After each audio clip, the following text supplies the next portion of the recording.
नमस्कार बच्चों, कैसे हैं आप सब। चलिए आज मैक्रो इकोनॉमिक्स का एक बहुत ही ज़रूरी चैप्टर शुरू करते हैं, राष्ट्रीय आय की गणना। यकीन मानिए ये टॉपिक आपके बोर्ड एग्जाम्स के लिए बहुत ज़्यादा इम्पॉर्टेंट है, तो पूरा ध्यान यहीं रखना है। तो सबसे पहला और सबसे बड़ा सवाल दिमाग में यही आता है कि भाई इतने बड़े देश जैसे हमारा भारत है, उसकी टोटल इनकम, उसकी कुल आय को हम मापते कैसे हैं। ये किसी एक इंसान की सैलरी पता करने जैसा तो है नहीं, है ना। यहाँ तो हर सेकंड में करोड़ों लेन देन हो रहे हैं। तो चलिए आज इसी पहेली को, इसी गुत्थी को मिलकर सुलझाते हैं। ठीक है, तो सबसे पहले एकदम बेसिक से शुरू करते हैं। आखिर ये राष्ट्रीय आय है क्या? देखो, आसान शब्दों में कहें तो एक देश में एक साल के अंदर जितनी भी अंतिम वस्तुएं और सेवाएं बनी हैं, उनकी जो टोटल मॉनेटरी वैल्यू है, यानी उनका जो कुल मौद्रिक मूल्य है, बस वही राष्ट्रीय आय है। आप इसे किसी देश की इकोनॉमी का थर्मोमीटर समझ सकते हो, जो बताता है कि देश की आर्थिक सेहत कैसी है, तरक्की हो रही है या नहीं। अच्छा, अब ये जो राष्ट्रीय आय है ना, इसको कैलकुलेट करने के समझ लीजिए कि 3 रास्ते हैं। मंजिल एक ही है पर रास्ते 3 हैं। तो हमारा पहला रास्ता है उत्पादन के नजरिए से।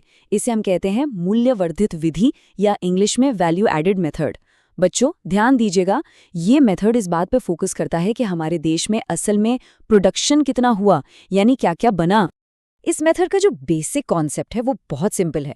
हम प्रोडक्शन के हर स्टेज पर, हर चरण पर जो वैल्यू ऐड हुई है, बस उसे जोड़ते जाते हैं। एक उदाहरण से समझिए, मान लीजिए किसान ने गेहूं उगाया, फिर वो गेहूं मिल में गया और आटा बना, और फिर उस आटे से बेकर ने ब्रेड बनाई। तो हर स्टेज पर जो वैल्यू बढ़ी ना, बस उसी को हम जोड़ते हैं। सिंपल। हाँ, अब यहाँ पर एक बहुत ज़रूरी बात है, और ये वो जगह है जहाँ ज़्यादातर स्टूडेंट्स गलती करते हैं। वो है दोहरी गणना या डबल काउंटिंग। इसे अच्छे से नोट कर लीजिए। देखो, हमें सिर्फ फाइनल गुड यानी ब्रेड की कीमत लेनी है। हम गेहूं और आटे की कीमत को अलग से नहीं जोड़ेंगे। क्यों? क्योंकि उनकी कीमत तो ब्रेड की कीमत में पहले से ही शामिल है ना। अगर हम सबको जोड़ देंगे तो वैल्यू ज्यादा हो जाएगी, जो कि गलत है। तो याद रखना, या तो सिर्फ फाइनल प्रोडक्ट की वैल्यू लो, या फिर हर स्टेज पर जो वैल्यू ऐड हुई है उसे जोड़ो। तो अब सवाल है कि इसे कैलकुलेट कैसे करें, फॉर्मूला क्या है। देखो, इसके बस 2 आसान सी स्टेप्स हैं। स्टेप 1, हम निकालते हैं वैल्यू ऑफ आउटपुट, जो होता है सेल्स और चेंज इन स्टॉक का टोटल। और स्टेप 2, इसमें से हम इंटरमीडिएट कंजम्पशन, यानी जो भी कच्चा माल लगा उसकी लागत को माइनस कर देते हैं। बस जो बचा वही है हमारा जीवे एट एमपी, यानी gross value added at market price. ये हमें बताता है कि प्रोडक्शन में असल में कितनी वैल्यू बढ़ाई गई। चलिए अब फटाफट एक उदाहरण देखते हैं जो स्क्रीन पर है। देखिए, सेल्स हुई 20,000 की, स्टॉक में बदलाव आया -50 का, तो हमारा वैल्यू ऑफ आउटपुट कितना हो गया?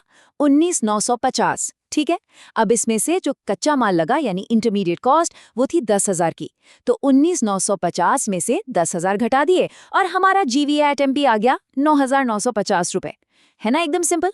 चलिए, पहला रास्ता तो हमने देख लिया। अब चलते हैं दूसरे रास्ते पर, आय विधि या इनकम मेथड।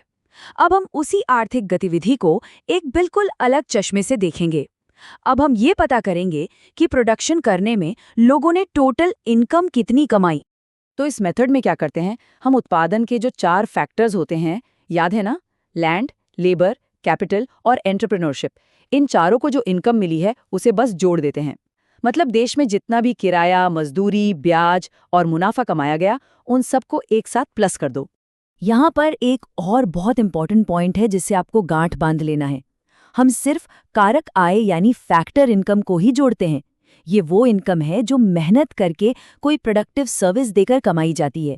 और दूसरी तरफ होती है हस्तांतरण आय यानी ट्रांसफर इनकम, जैसे स्कॉलरशिप, बुढ़ापे की पेंशन या कोई गिफ्ट। ये बिना कोई काम किए मिलती है, इसलिए इसे हम राष्ट्रीय आय में शामिल नहीं करते। ये अंतर याद रखना बहुत जरूरी है।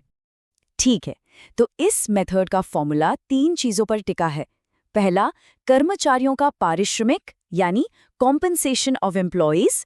दूसरा, प्रचालन अधिशेष यानी ऑपरेटिंग सरप्लस। और तीसरा, मिश्रित आय यानी मिक्स्ड इनकम। इन तीनों को जब हम जोड़ देते हैं तो हमें मिलता है NDP एट FC, यानी net domestic product at factor cost. अब देखो, यहाँ नेट का मतलब है कि इसमें से डेप्रिसिएशन यानी मशीनों की घिसावट पहले ही हटा दी गई है, और फैक्टर कॉस्ट का मतलब है कि ये वो असली इनकम है जो फैक्टर्स को मिली है, इसमें अभी इनडायरेक्ट टैक्स वगैरह नहीं जुड़े हैं। आइए इसका भी एक उदाहरण देख लेते हैं। देखिए, COE है 2000, ऑपरेटिंग सरप्लस है 2500 और मिक्स्ड इनकम है 200। इन तीनों को जोड़ा तो हमें मिला 4700। ये 4700 ही हमारी डोमेस्टिक इनकम यानी NDP@FC है। देखा कैसे अलग-अलग इनकम को जोड़कर हम देश की घरेलू आय तक पहुंच गए। अच्छा, अगर आपको ये दोनों मेथड अभी तक अच्छे से समझ आ गए हैं तो इस कोशिश के लिए एक लाइक तो बनता है। मुझे भी पता चलेगा कि आप सबको समझ आ रहा है। और अब हम आगे हैं अपने आखिरी रास्ते पर, व्यय विधि या एक्सपेंडिचर मेथड। ये हमारा तीसरा और फाइनल नजरिया है जो ये मापता है कि हमारी पूरी इकोनॉमी में टोटल खर्च कितना हुआ। इस मेथड के पीछे का लॉजिक बड़ा सिंपल है कि किसी एक इंसान का खर्च किसी दूसरे इंसान की इनकम होता है ना? तो अगर हम एक साल में देश में बनी फाइनल चीज़ों और सर्विसेज पर हुए सारे खर्च को जोड़ दें तो हमें नेशनल इनकम का एकदम सही आंकड़ा मिल जाएगा। तो इसमें हम 4 तरह के बड़े खर्चों को शामिल करते हैं। पहला, प्राइवेट फाइनल कंजम्पशन एक्सपेंडिचर, मतलब हम और आप जैसे आम लोग जो भी सामान खरीदते हैं वो खर्च। दूसरा, गवर्नमेंट फाइनल कंजम्पशन एक्सपेंडिचर, यानी सरकार जो खर्च करती है। तीसरा है ग्रॉस डोमेस्टिक कैपिटल फॉर्मेशन, जिसे आसान भाषा में आप निवेश या इन्वेस्टमेंट पर हुआ खर्च कह सकते हो, जैसे नई फैक्ट्री लगाना। और चौथा, नेट एक्सपोर्ट्स, यानी एक्सपोर्ट्स में से इंपोर्ट्स को घटाकर जो बचा। अब इस स्लाइड पर जो आंकड़े हैं उन पर नजर डालिए। प्राइवेट खर्च 1000, सरकारी खर्च 2000, इन्वेस्टमेंट 1050 और नेट एक्सपोर्ट्स 100। इन सबको जोड़ दीजिए और हमें मिला 4150 का GDP@MP, gross domestic product at market price. बच्चों, ये वही नंबर है जो आप न्यूज़ में बार बार सुनते हो कि देश की GDP इतनी बढ़ गई। तो देखा आपने, हमने 3 अलग-अलग रास्ते पकड़े, एक उत्पादन का, एक आय का और एक खर्च का, लेकिन हम पहुंचे एक ही मंजिल पर, यानी देश की राष्ट्रीय आय की सही गणना पर। यही तो मैक्रो इकोनॉमिक्स का कमाल है। तो चलिए एक बार जल्दी से रिवाइज कर लेते हैं। मूल्यवर्धित विधि पूछती है देश में टोटल प्रोडक्शन कितना हुआ, आय विधि पूछती है लोगों ने टोटल इनकम कितनी कमाई, और व्यय विधि पूछती है इकोनॉमी में टोटल खर्च कितना हुआ। और मजे की बात यह है कि थ्योरी में इन तीनों तरीकों से जवाब बिल्कुल सेम आना चाहिए, क्योंकि ये एक ही सिक्के के 3 पहलू हैं। तो बच्चों, हमेशा याद रखिएगा, एक ही इकोनॉमी लेकिन उससे देखने के 3 अलग-अलग नजरिए।